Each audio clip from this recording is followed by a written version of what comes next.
Magandang buhay, mabuting tao. Andito pala ako sa Isabel Concepcion, Tarlac. Bibili pala kami ng mga gamit sa iwe-welding ng aking asawa. Alam nyo, mas mura pala dito kaysa sa ibang store. Ayan no, itutur ko kayo. Ang dami-daming pagpipilian. Kung naghahanap kayo mga bakal-bakal guys, eto na.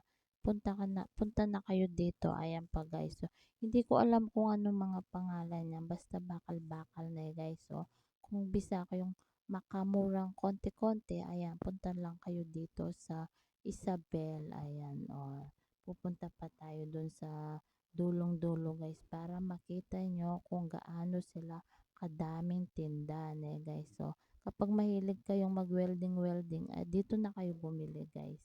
Check na marami kayong makikitang kailangan nyo guys. Ayan nandito yung asawa ko namimili, hindi ko alam kung anong gagawin niya dyan guys guys, kayo nang bahala kung ano-ano yan guys guys, basta ako pag video ako para meron akong isi-share sa inyo ng mga product na mas mura kaysa sa iba guys. Ayan pili-pili lang kayo dyan guys. So, sa Isabel lang pala yan guys.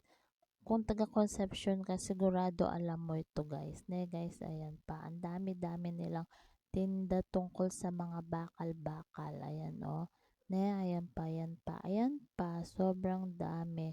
Pati sa taas. So, ayan guys. So, basta't gagawa ng mga motor dito halos bumibili guys.